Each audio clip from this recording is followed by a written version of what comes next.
institute? Well, of course, I would say that we are far from an institute because we are a hospital with an academic interest and a research mind to our patients.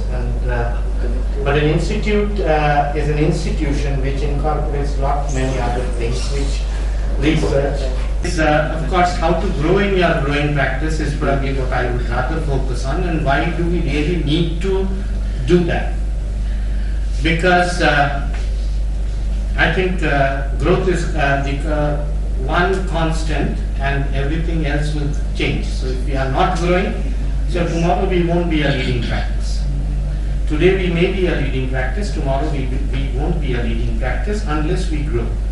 Growth, continuity, propagation, these are very essential words for everybody, whether he is in practice, whether he is in an institution, whether he is in government service, whether he is in serious science.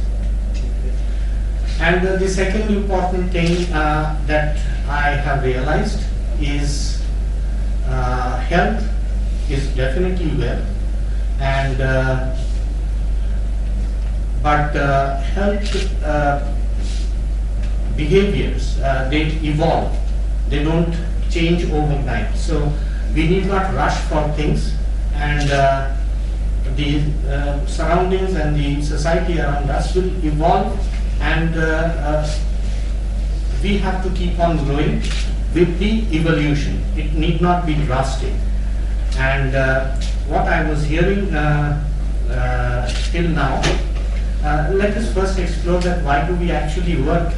I mean, first I work because I love the smiles on my patient's face. The second, I work because I'm a proud man and I want peer appreciation. I want to be appreciated by my fellows. When they say you're a good doctor, you have done something good, I feel good. The third thing that we work for is what we are giving back continuously, whether it is science, whether it is practice. And the fourth thing is, because that also is equally important. So having said that, to give should be doing some volume of work which they are, because we have to give and we should be prepared to receive. But if we are not in a proper platform to give, then it doesn't work. So I think 10,000 patients a year should be minimum doing 10,000 surgeries. And the moment we want to give, I think first thing that is required for the leading practice is they have to change the brand. That doctor's name with the hospital, Debashish's Eye Clinic, cannot become an institution. There has to be a change of brand, and that probably comes with the infrastructure. Because we have to shift, so when a growing practice is working in 2,000 square feet and delivering so much, that is where the doctor can conceive that he is growing at 20% and he will probably continue to grow. He cannot do much beyond that, so the options are to either raise your fees and ask other people not to come who have come to you all these years and helped you grow this level, or invite them to come and affiliate with other people. So I think the second option is always a better option. With a new location, I think visibility is a very important thing, because okay, our hospital has opened, but where? Unless we see the physical structure, it doesn't make sense. Similarly, it should have good communication, and the scope of expansion must be there in the property. Be it land, be it a building where other floors are empty, where we are taking it on rent.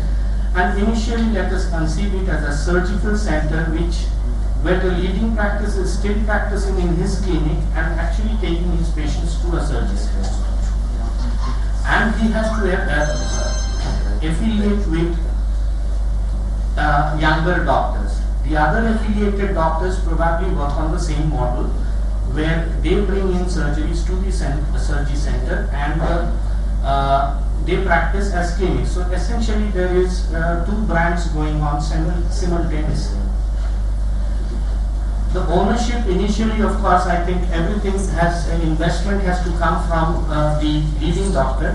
I choose the private limited company format because, in a financial structure, we will be contributing to the growth of this hospital, and we would want ownership of what we have contributed as a brand to this hospital later.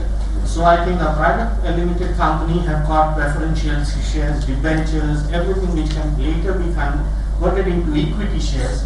And so initially it starts with the leading practitioner going with this. So in trust, the basic problem is, of course, you have so many advantages of income tax. But if the moment one trustee feels that this trust is not worthy, you go to the court and the entire institution freezes. So that is the problem of the trust. Smaller trust I will make. The affiliated doctors, I would say, the chronology could be the senior doctor being 45, the juniors could be 35. So this 10 years gap, and the resource levels and the content they bring into the hospital would be most ideal. Because one has time, the other has more resources, patience, finance, etc. And of course, they should work exclusively for the brand, because that is very important. And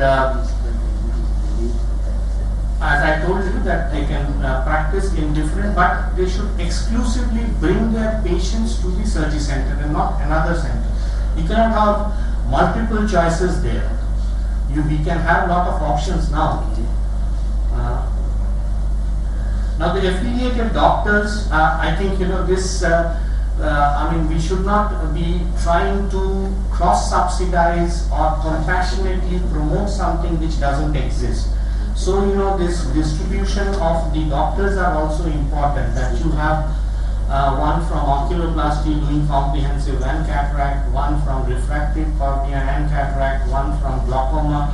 I know I'm asking for too much, but these equations are also important, because this otherwise the affiliation is disturbed from many angles. And if we are, say in Disha now we are 60 doctors, I think you will see that there are 7 retina people, so or 8 retina people. And that's the distribution of the problem of disease in the society or in the patient group at large. So the business model is the fees, consumables, establishment charges. So the fees can be kept as per the doctors, the consumables are what is consumed for the surgery, and establishment charge has to be divided. Now let us take, the instruments going to cost around this, between 2 to 4 crores, and the interiors something like that. So if we have a rent of 5 to 10 lakhs, here I have put a rent on the ownership of the loan or a building. Which one is preferred, or do you go for rent? Because when you are going for rent, actually it's expenditure, but you are not earning anything. If you want to be intelligent there, I think if you have any way of borrowing from the bank, I think that is the best financial model to be exercised. So the total cost of establishment can vary from 10 to 24 lakhs. Now, why I give this perspective, I don't find PTs here much, because they have to understand a little bit of institutional finance, because that is important. Sometimes I am understanding it. Now you are understanding I am understanding it very well. So, each aspect I have now involved. Yeah. So this is a very important line. Like, what is the? How do we put it in perspective in the long run? Suppose there is an investment, in initial capital investment, which is gone into the whole exercise. So after that has been recovered, see, the doctor, the leading practice who is investing, has brought in so many things. But after that, the other people have maximized him, and they have maximized him to pay the cost of this brand that they have built together. So after that, 50% can be plowed into growth through ownership, meaning thereby the leading doctor still has 70%, brings in 70% of the patients to the hospital. He will take away 70%, that means, if you half it out, it's 35%, and that is plowed into growth through his equity, while the remaining doctors get 15% equity. That becomes equity now. So it takes about 5 years to create a workable platform at this point of time. That's what I feel. 5 years for expanding the brand and going in for community reach. So there is no scope, you cannot jump, hop, step and jump. So 5 years of further expansion, sorry for the spelling, redistribution of ownership to a minimum of 51%, I think we should always keep, because for rough weathers and disputes. I think the leading practice should always be in control. I have seen models where, emotional models where people have started on a 33, 3 doctors, young doctors. Eventually, for every decision, probably they have to take a vote or, multiple choice, close their eyes and put a tick, okay, this one has to be done. There's a lot of conflicts that happen. Then there must be a state.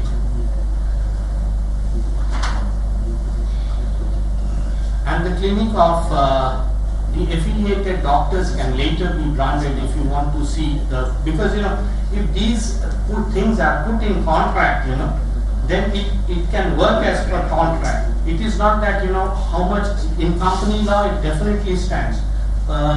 So many people are doing business on profit sharing agreements. All the restaurants that you see in malls, they're all, the infrastructure is the mall's owner, and the restaurant is basically on a profit sharing basis. So all this works, and only that we don't explore that.